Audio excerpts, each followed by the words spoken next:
Good morning, everyone. Morning. Today we embark on perhaps one of the most famous sections of Ecclesiastes, a passage that was popularized by the Byrds in their edition of Turn, Turn, Turn back in the 60s. But a passage that really just strikes a chord, I think, in the human heart, in its ability to speak to the overall human experience and existence. On top of that, of course, from a literary perspective, it's arguably one of the most beautiful, poetic, elegant passages in all of Scripture. And again, it's because Solomon is able to just get at the heart of life. All right, with that, let's start with verse 1. To everything there is a season, a time for every purpose under heaven. So Solomon here sets up an exposition on the nature of life, right? Noting that there's a purpose, an appropriate time for all the things that we experience and go through on this earth. And where there is a purpose, we know that there is a plan and a planner. In the Gospel of Matthew, we hear Jesus noting that not one sparrow, right, falls to the ground apart from God's knowledge and apart from His will. God likewise has a will and plan for our lives. Sparrows were about as cheap as they got, right? We're cheap as they get. So how much more valuable are we, having been formed in the image of God? David likewise writes, "But as for me, I trust in you, O Lord. I say, you are my God. My times are in your hand. Deliver me from the hand of my enemies and from those who persecute me." It's often thought that David wrote this psalm when he was being persecuted by King Saul. And even then, right, David is trusting in God and acknowledging that God is ultimately in control of that season of life that he's in. And of course, we know that God uses trials, He uses difficult times to teach us that we aren't in control and that we should instead place our trust in Him. Now, as we transition to verses 2 through 8, as we see Solomon explore the various seasons of life, we'll see a few things here. We'll see that Solomon sets forth 14 pairs of opposites or extremes that, when placed together, comprise the whole or totality of a given topic that Solomon is speaking to. And as an interesting aside, too, we see 14, of course, is a factor of 7, which is the biblical number of completeness. In addition, we see the word time used 28 times throughout those verses, which again, of course, is a factor of 7. All emphasizing Solomon's attempt to paint a complete picture of all of human life. Anyways, kind of back to the pairings, Solomon creates these pairings to invoke a sense of duality, right? The idea that you can't have one without having the other. And another way to think of that would be, each of these items, each of these pairings are two sides of a coin. And they are both needed in order to paint a complete or full picture. And what better pairings to start off with in talking about life than birth and death? Verse 2, a time to be born and a time to die. A time to plant and a time to pluck what is planted.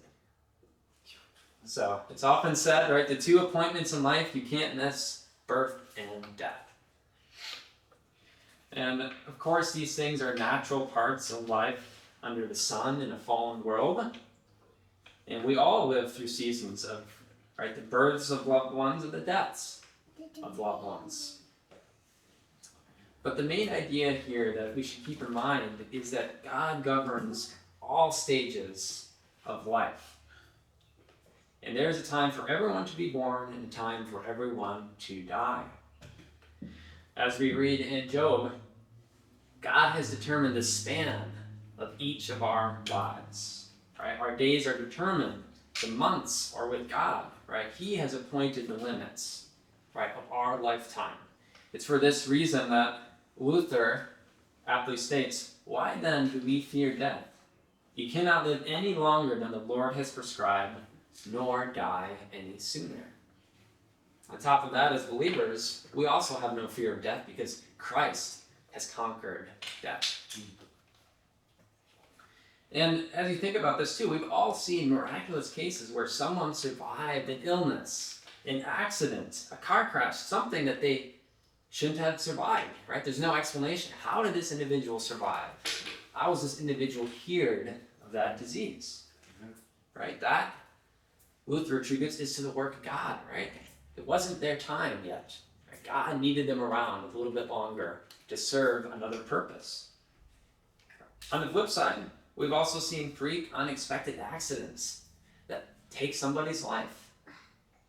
Again, God has prescribed the timing of everyone's life.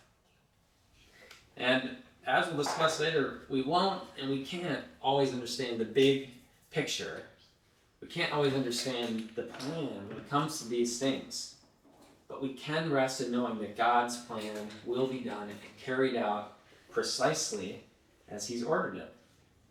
If God wills for us to be alive for a certain event, to be there for a certain person, it will be done. If not, if it's your time to go, it will happen exactly as God has ordained it. There's nothing that can be done to the contrary. Solomon continues, verse 3, a time to kill and a time to heal, a time to break down and a time to build up. Now, it's an important thing to note here that when we look at the Hebrew word translated as kill here, this is a more general word than the word we see used in the prohibition against murder, let's say the Ten Commandments. So they're different words. This one is a more general word. The Leach, for example, notes that Solomon does not present these details from a moral point of view. Right? Time here is not that which is morally right, but that which, be it morally right or not, has been determined by God, who makes even that which is evil subservient to His plan. So even while there's not necessarily a moral connotation in this sense, we do see, of course, that there are times when God commanded the Israelites, let's say, to conquer the Promised Land and to wipe out certain groups of people due to their wickedness. Right? There were times of destruction. Look at the flood as another example. Yeah. And that brings us right to that general principle that destruction is that other half of creation. Right? This is true, of course, both literally, in the sense you have an old building that's fallen apart. It needs to be destroyed in order to be able to create something new. Again, I think the flood is a beautiful picture of this too, right? The world was so wicked, it needed to be destroyed so that something new could come in its place. It's a bit cliche as well, but one door closes, another one opens. Right? That's kind of the concept here that's being conveyed. There are times in our life where something needs to end in order for something else to start. And of course, in a spiritual sense, we all need to die to ourselves, right? So that Christ instead can live in us. Solomon now moves into some of the emotions, or the range of emotions that we experience in our lives. Right? There's a time to weep and a time to laugh, a time to mourn and a time to dance. Again, if we consider the duality of these pairings, right, there's a sense in which weeping and mourning are just as necessary, just as important as laughing and dancing. It's in those times of weeping and mourning that you can learn to truly appreciate times of laughter and joy. A simple laugh, a smile, it's that much more impactful after you've just had a season of mourning or a season of crying or a difficult season. And in life, under the heavens, under the sun, there's going to be appropriate times for all these emotions. And it's a part of life. It's a part of our existence. Likewise, Solomon notes, right? There's a time to cast away stones and a time to gather stones, a time to embrace and a time to refrain from embracing. Now, the first pair here is subject to a bit of debate as to Solomon's intended meaning. So we're actually going to look at the second pairing first, since that's a bit more clear, and that can kind of help inform us as to the meaning of the first pairing. So, a time to embrace, a time to refrain from embracing. Some kind of take this to refer to intimacy between spouses, but it also could be encompassing something a bit more general, a bit broader, something simply as showing friendship versus showing enmity or hostility. Embracing someone with, a warm hug versus, again, being hostile towards somebody. And, there are going to be times in your life where it's appropriate and right for both things, right? There's times where you will have friends, you'll have warm embraces, you'll have fellowship. But we also know, too, in life, you'll have times where you'll experience the opposite. In fact, belief in Jesus alone creates conflict and division in families and friends. You may find that you no longer have the same interests as friends that you once had before you knew Christ, right? You no longer are having that embrace with that person. Likewise, Jesus notes in the Gospels, right? Families sometimes are divided by an individual's belief in Jesus, right? And this is particularly true in certain cultures, right? If you're a Muslim family and someone accepts Jesus, oftentimes, they are disowned, right? It's considered a big dishonor to their family, and they are, outcasts to their family. So, if we're then to kind of apply this understanding to that first pairing, we might consider here that stones are often considered a tool of war. Right? You can use them in a slingshot, you can build forts with them, you could throw them in your enemy's fields to try and hamper their ability to grow crops. So, in considering embracing or refraining from embracing, a time to cast away stones is probably a time to lay down arms, a time to, not be hostile, to engage in embracing, right? Whereas gathering of stones, of course, would be a time of war, a time of hostility, a time of conflict. So you can see, throughout life, right, you're going to experience all of these things. Solomon continues in verse 6, a time to gain and a time to lose, a time to keep and a time to throw away. Right, the kind of cliche saying, right? You win some, you lose some. It's kind of what kind of comes to mind here when you think of this and you read this. Another thing to consider too is in the first half of your life is often you accumulating more and more things, right? You start off with nothing but what your parents give you, and then eventually, you grow up, you get a job, you start buying stuff. Then you get to the middle age of your life and you're like, I have a lot of stuff, more stuff than I could ever imagine and know what to do with. So what do you start doing? You start giving it away. Or if you don't give it up while you're living, right, you're going to have to give it up when you die, right? So you're trying to get it away, right? Throw it away. My mom was a favorite of decluttering and just going through stuff, throw it in the trash can. We'd go in like a summer camp and we'd come back and half of the stuff would be gone. That's what I need to do when I go camp. But that's a part of life, right?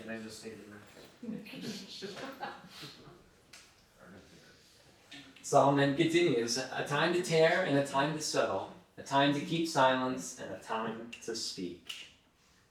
Here again we speak, or we see kind of references to, right, creation, and mending, fixing, And also, again, times of destruction, times that we let things take their natural course, we let things fall apart. And then we see this next pair, right, concerning when we should speak and when we should listen. And this is definitely a huge focal point of biblical wisdom in general, right? When should we close our mouth? For the purpose of learning, for instruction. And when should we open our mouth, right? Perhaps so that we can share what we've learned. Open our mouth to mentor somebody, to help somebody in their walk and in their path with Christ. As Proverbs 25:11 notes, a word fitly spoken is like apples of gold in settings of silver. Whereas in Proverbs 27, someone yelling maybe early in the morning, it's probably not going to be received too well. That's probably a good time to keep silent. And finally, Solomon closes off kind of his discussion of life here with probably some of the most powerful experience and emotions that you can experience in human existence, right? A time to love, a time to hate, a time of war, and a time of peace. What stronger emotions are there than love and hate, right? Or war and peace? And the fact is, as long as we are living in a fallen world, human conflict is inevitable. We're going to experience times of war. We're going to experience hate and persecution.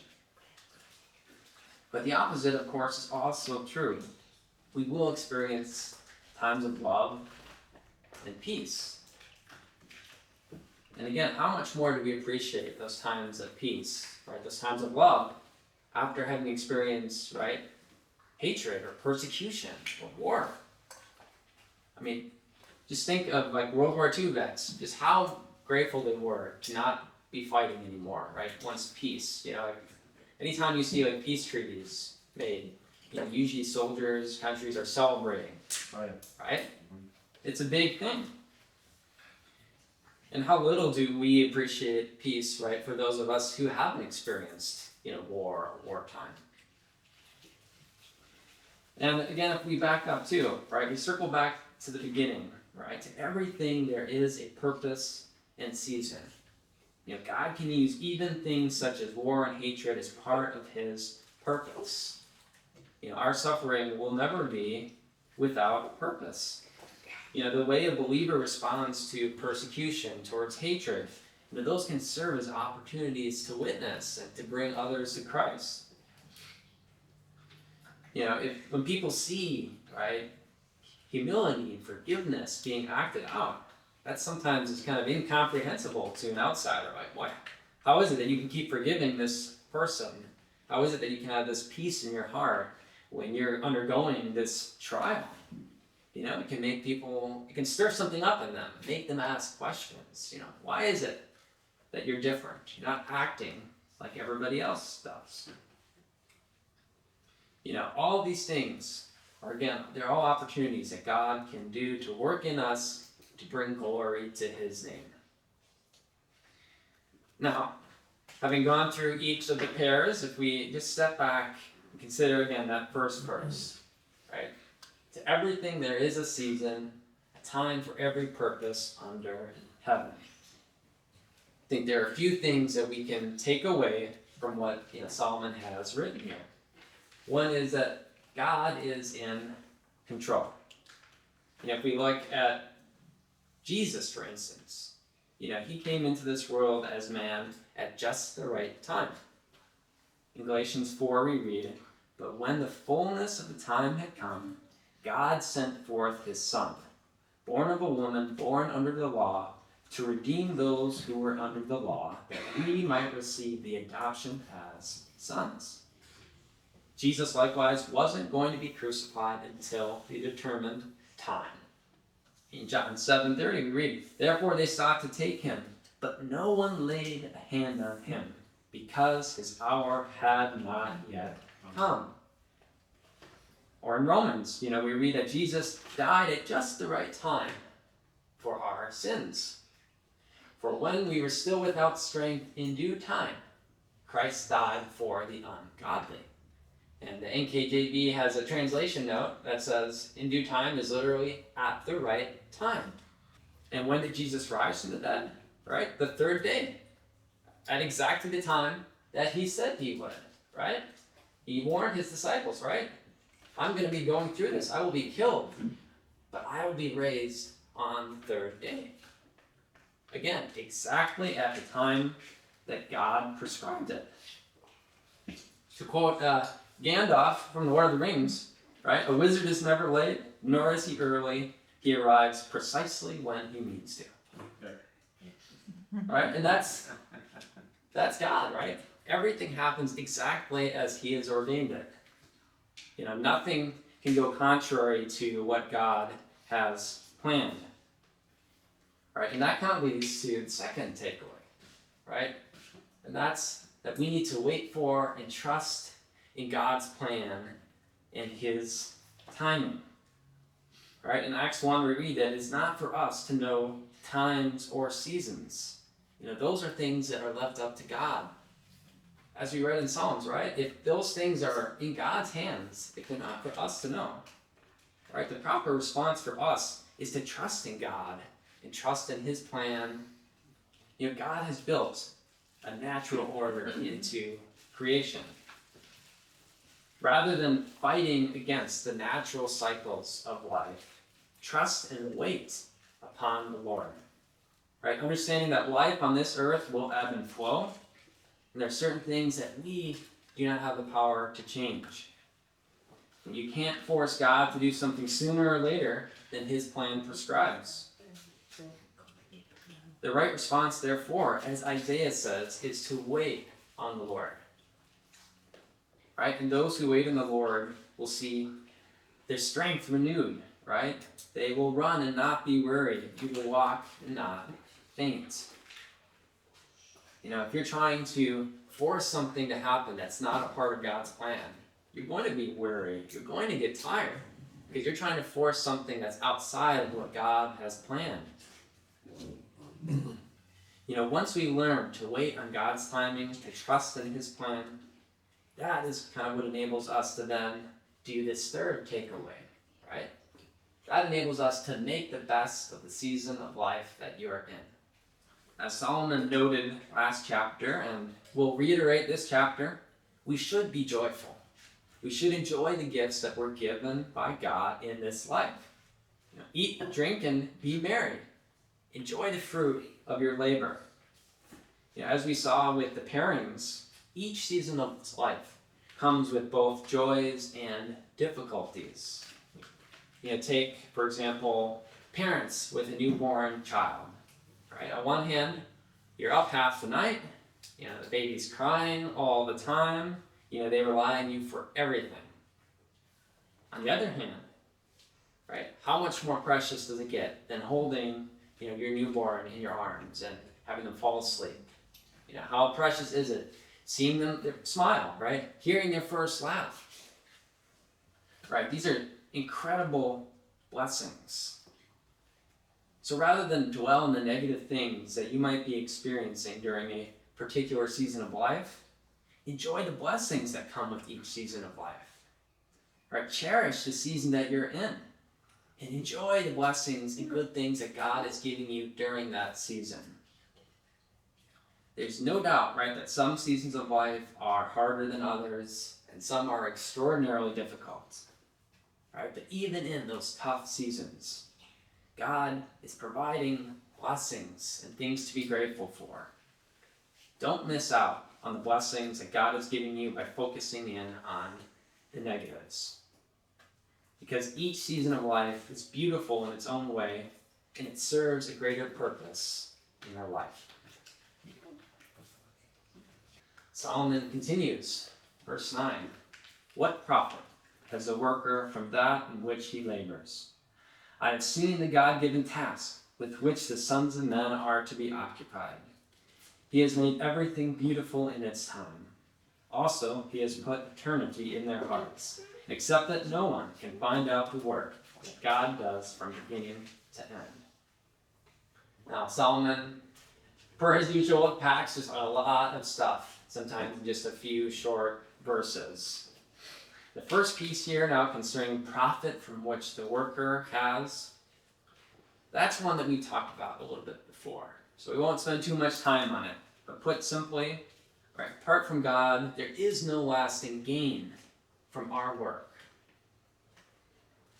And as for the God-given task, that's something that Solomon has already addressed in some sense, and will address again shortly. So we're going to circle back to this one as well. Now, as for this next piece here, I think this is one of the most profound statements in Scripture, that he has made everything beautiful in its time. Right? The idea is this, right? That God has ultimately made all things to fit in a appointed time for a specific purpose. And not only that, he's able to bring something good and beautiful out of it. In Romans 8:28 we read, "And we know that all things work together for good to those who love God, to those who are called according to his purpose." We may not always understand why we're going through a difficult time, or we may not even understand what could possibly be the purpose behind this. What could possibly come out of this that is beautiful or good. But we can know, right, that God is using that season of life, that trial, that moment to work something that is ultimately good and that ultimately serves a purpose in his plan. I think Joseph is the perfect example of this. His brothers sold him off as a slave, which he was eventually then accused falsely of a crime, landed in prison, only to then be placed in a position to save not only Egypt, but his family. Right? In the moment, I'm sure Joseph's thinking, well, what good can come out of me being sold as a slave? What good can it be for me to be thrown into prison for a crime I did not do? Right? But as Joseph notes, right? As for you, you meant evil against me, but God meant it for good, in order to bring it about as it is this day to save many people alive. In the moment, Joseph had no idea, likely, why he was experiencing these trials, going through these difficult seasons of life. Right? But God used it to bring about something good and something beautiful. There's also the sense here, too, in which, as we've continually noted, right, things happen right when they need to happen. Something beautiful is something that is right, that is pleasing, that is appropriate. Sometimes we're late or we're put behind in order to perhaps avoid an accident.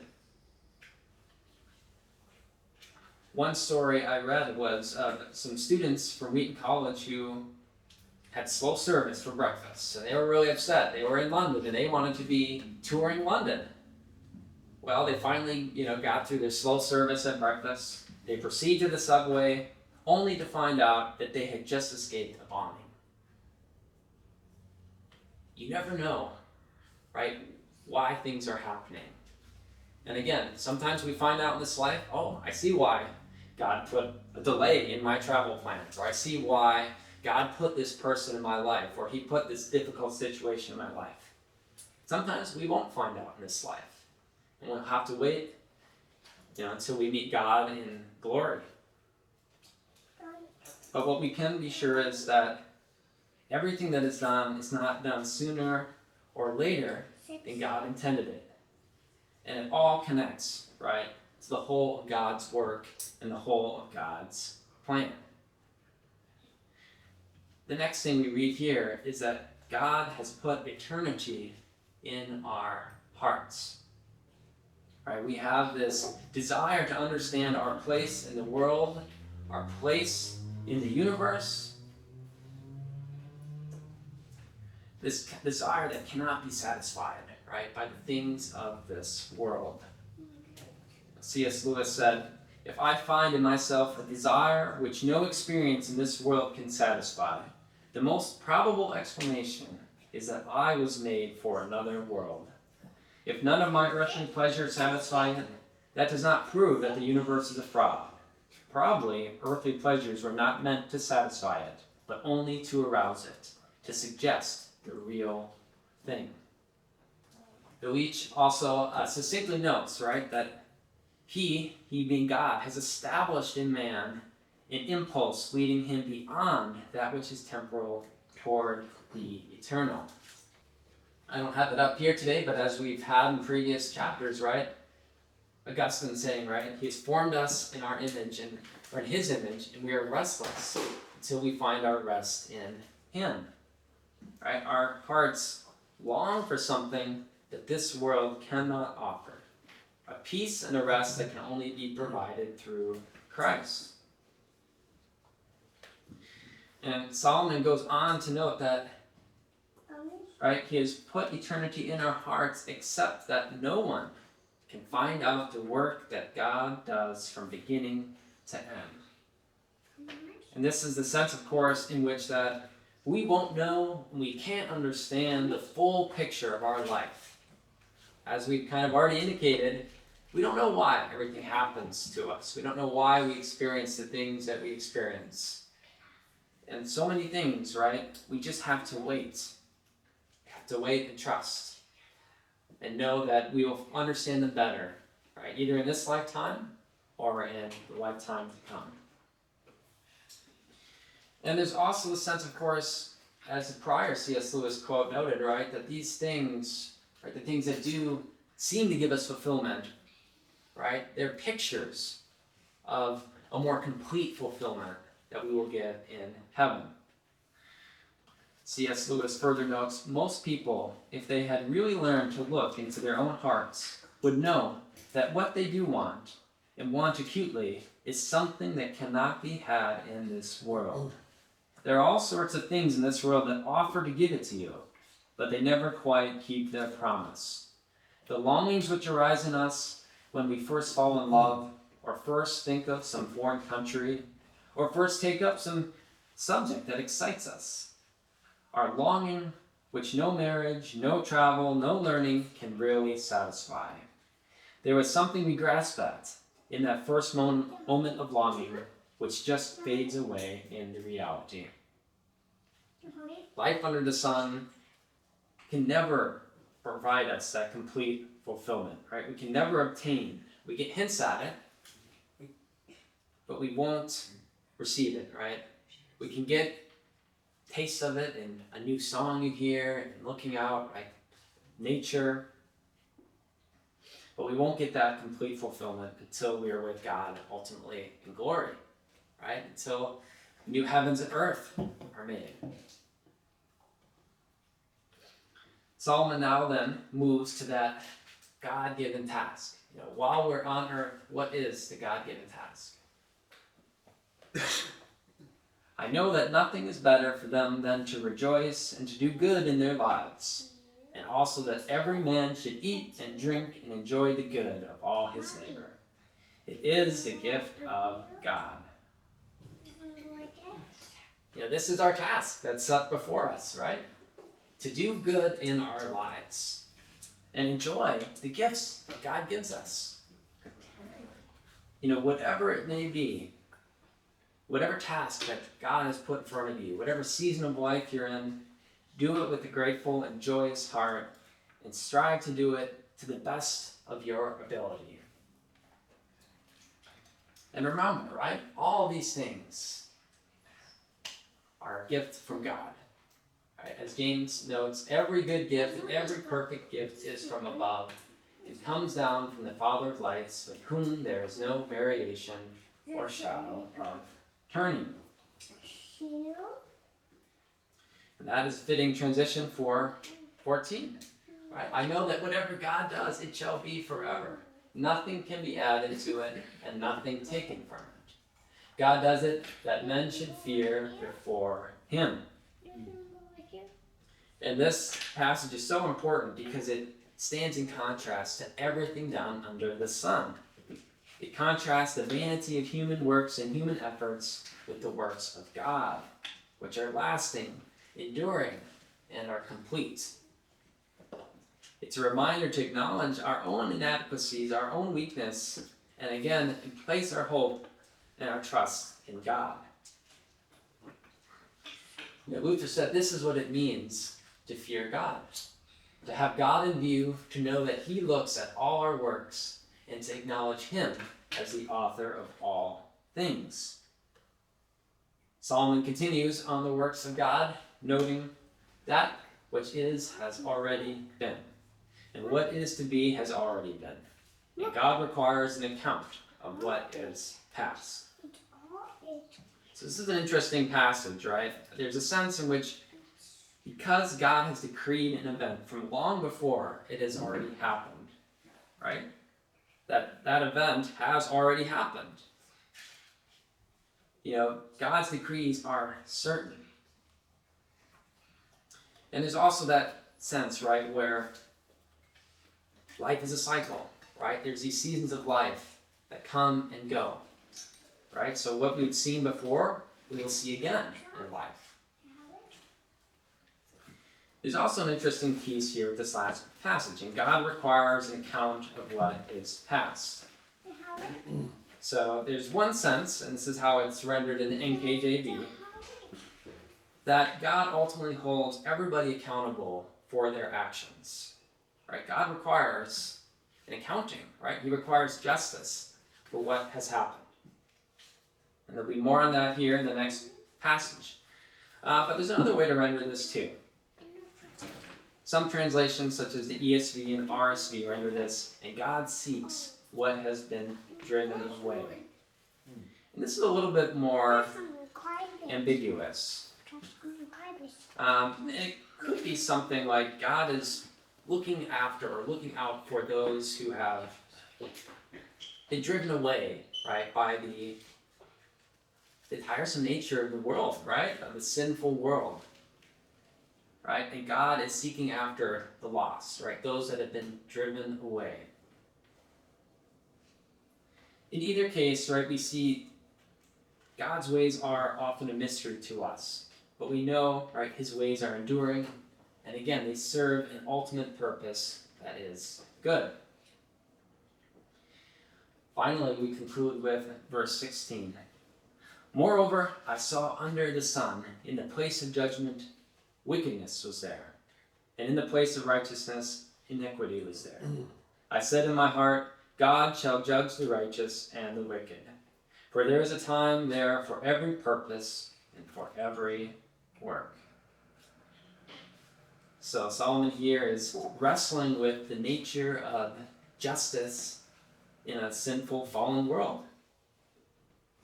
He knows that God ultimately will execute judgment, right? But sometimes it's hard to believe. It's hard to understand, given the great injustices that we see in this world today. We see corruption of justice systems. We see evils of all kinds being carried out in the world going unpunished.